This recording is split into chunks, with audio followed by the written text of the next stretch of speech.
The views, thoughts, and opinions expressed on the Nova Society are those of our guests and panel members and do not represent the views, thoughts, and opinions of any institution any member of the Nova Society is associated with. The material information presented on the Nova Society is for general information purposes only. Reproduction or dissemination for the purpose other than education is prohibited without express written consent of the Nova Society. We'd like to welcome everyone back to the Nova Society. Today our panel is going to be discussing Tim Walz, the governor of Minnesota and recently picked vice president running mate for the current vice president, Kamala Harris, on the Democratic ticket. And we're going to be talking a little bit about his background. We're going to be talking about some of the controversies that the Republicans are trying to dig up onto him and what we think about the process of selecting Tim Walz over some other very, very good candidates. And is this a help for the Democratic ticket? So let's listen in. This is true. So what do we think of Tim Walz? So he's you. He's like, big Papa. He's daddy. He's by the grill. Really he's at the grill. He's manning the grill. He's the kind of dad somebody had said yesterday who gives you a $20 bill as you're walking out the door just in case they don't take credit cards. Better safe than sorry. Have that with you. And one of the things that was in a great article in the Atlantic yesterday was he's the father that so much of this country wanted to have but lost to Fox News. And that really resonated with my wife, whose father drives around in a car with a bumper sticker that says imbeciles for Biden. And she's down there now visiting them because her mom is ailing. And she's like, I don't want to drive this car. I could drive his car around, and he's got this bumper sticker on it, and he might as well have the Trump flags flying off the back.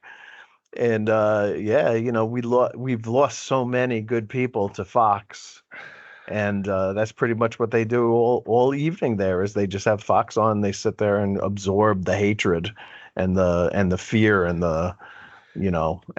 this country's going to hell, that kind of thing, like all the stuff that Trump was saying in his press conference yesterday. He was just out of his mind. The contrast between these two campaigns as far as negativity and positivity could not be more stark. Correct. That is quite correct. I totally agree with that. What do you feel? Sorry, what do you feel that the Vice President Harris may have lost by not taking Josh Shapiro, or do you feel that she lost nothing in her selection? I don't think she lost anything. I think Josh Shapiro is the next Attorney General. Oh, wow. Yeah, I wouldn't think that. This is the way I look at it. Mark Kelly was my first choice, and that's with knowing that Pete Buttigieg wasn't going to get it, right? Because I think Pete would be my absolute first choice, but I was like, no, he doesn't bring any states to the table. He's controversial, probably amongst a lot of people. It's not going to be Pete. And then it was Mark Kelly, and how can you argue with that resume, right? How can you argue with his sort of, he looks like Popeye, I mean, it's like he's got a real thing going there with the fighter pilot and the astronaut and all that kind of stuff, and strong on the border and this and that. And I was like, Mark Kelly, it's got to be him. How could they can't say anything about this guy? He out Republicans the Republicans. He's more of a man than any of them could ever even dream of being. And but you know what? There's a vetting process, and I'm not privy to it. And evidently they decided in the vetting process that it wasn't going to be Mark Kelly because he was eliminated. Roy Cooper was eliminated more because of the lieutenant governor in North Carolina than for anything that he did. And then it came down really to Walz and Shapiro. and from what I understand, and again, this is kind of a little, this is there could be their spin, but Josh Shapiro is nobody's number two. Josh Shapiro is not the bridesmaid; he's always the bride. And his idea of what the vice president could be to a sitting vice president did not jibe with what she found it to be, and what the job apparently is, at least according to Kamala Harris, who's there right now. And so that more or less eliminated him. My guess is that I would kind of hope to see like a Doug Jones be the next attorney general, or Sheldon Whitehead. Is it Whitehead or White House? White House, I think. Yeah. But that when Kamala has done her 2 terms in office, God willing, and they throw the process open, Josh Shapiro will be the same age that she is now, and very ready to run on his own merits as the potential nominee for president. And we'll see how it goes. But and I think Pete Buttigieg will probably be in that primary, and a bunch of other people. I imagine Walz will be. He'll be a little bit older, obviously, 68. But that's the way I look at it. I didn't know anything about the guy. Did you? I mean, I didn't know anything about him. No, I mean, Minnesota. To his record, Minnesota sounds very good. But back to Shapiro, if not Attorney General, then maybe Secretary of State, something like that, or Buttigieg, maybe Secretary of State. Love that. That would be a good. Either one of them, I think, would be fine in the position. I totally agree with you. Josh Shapiro is an ambitious politician to the max. And I think that might have caused, as you say, an issue, because the vice president does. The vice president's in the background. What she got out of Walz is exactly what she needed. She, the cheerleader, the guy that's going to support her, the guy that can say things that she can't, which is extremely important. People just don't understand how important that is. Somebody's got to be able to say some things, and he's got the permission to say it because he's the vice presidential nominee. So I think that's important.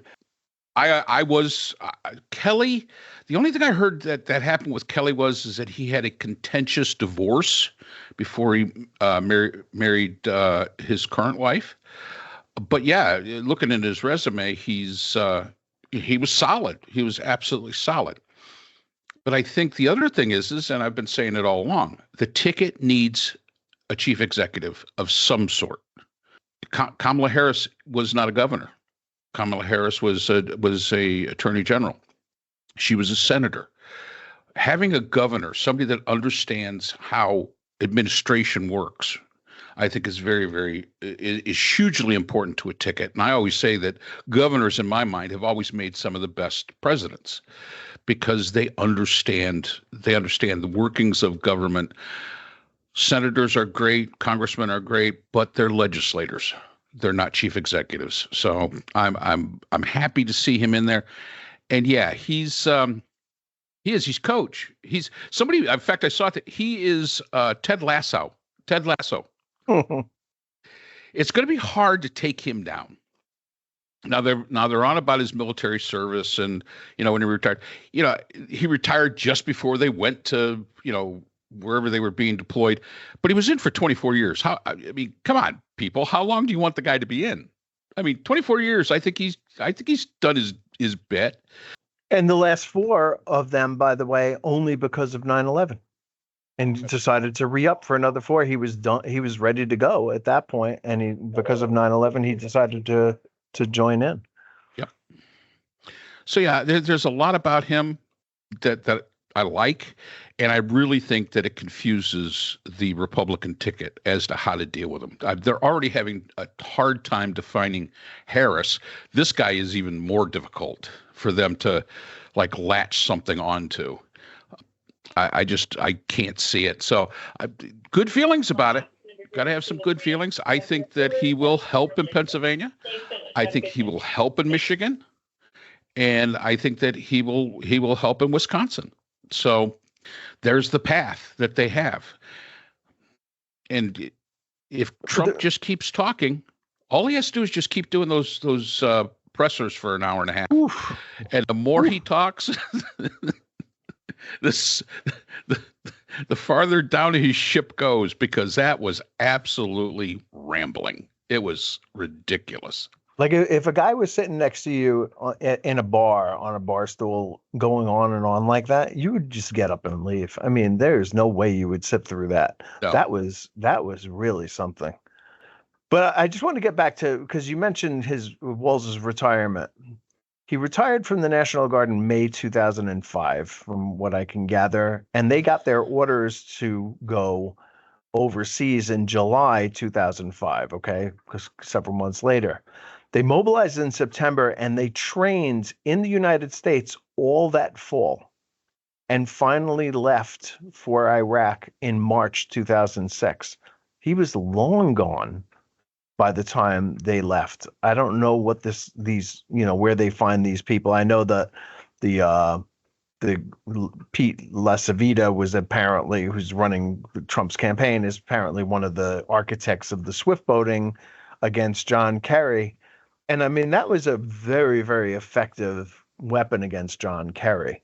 But we didn't live in an information-rich environment that we do now, where it took me all of 20 minutes. I looked up the unit that he served in. I Googled what that, news for that unit, and dug through pages of Google until I found when they came back from Iraq. They were talking about, their deployment overseas. And, I got the timeline basically from that.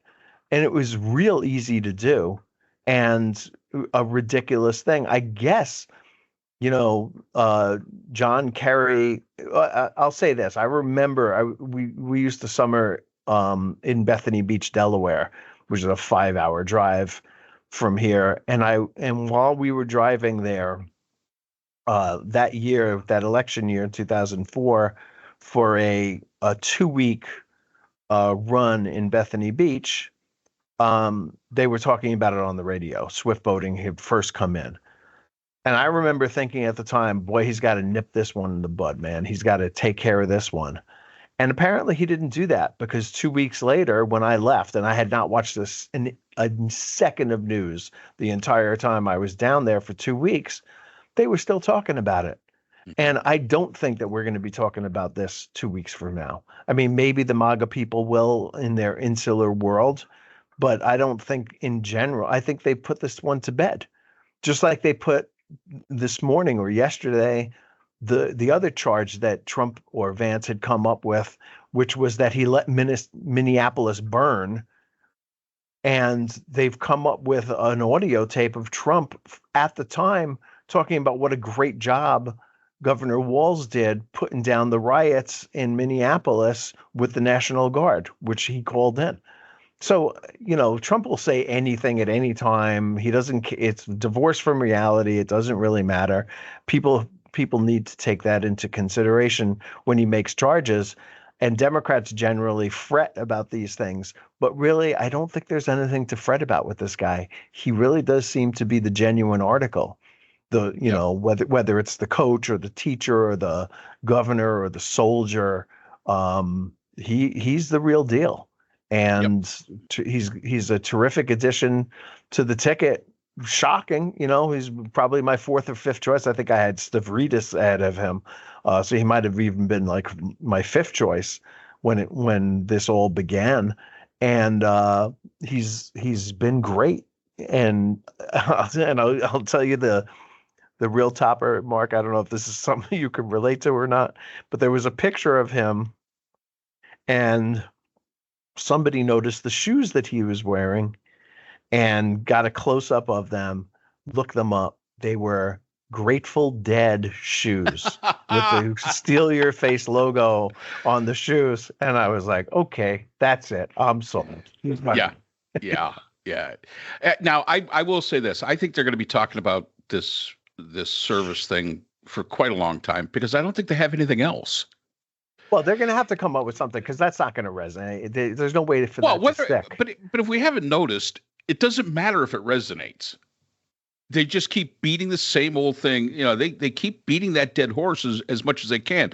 And unfortunately, most of the people in MAGA are not like you, who will just Google it to find out. They just take the word, dear leader told them, and okay, that must be what it is. And that's why I really think, because there's really not a whole heck of a lot in this guy's past that you can say, well, gee, he fed school children. How do you beat up on that? Even the most MAGA moron has got to say, gee, wow, that's pretty good. But they don't. Yeah, but they don't. I mean, no, because there's plenty of governors who refuse to do that. Even this summer, 12 Republican governors have refused to feed children that the federal government was willing to pay for. All they had to do was pick up the administrative costs of the program, and they have refused to do it. Their children in their state are starving.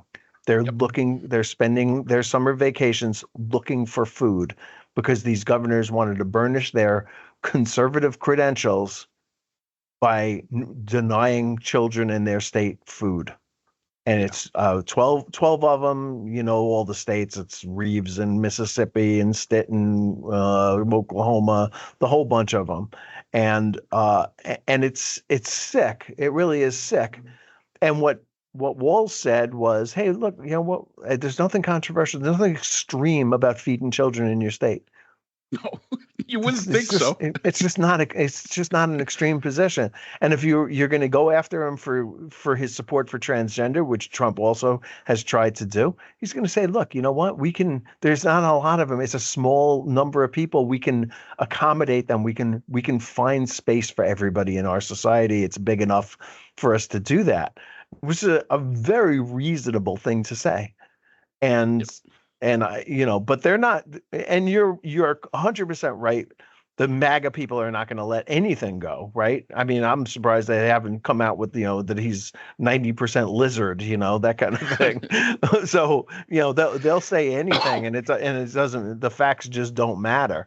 But as far as the rest of the Republic goes, I don't think people are going to be paying attention to that. And I think that Trump and Vance have been flailing to find something that's going to stick. They can't come up with a good nickname.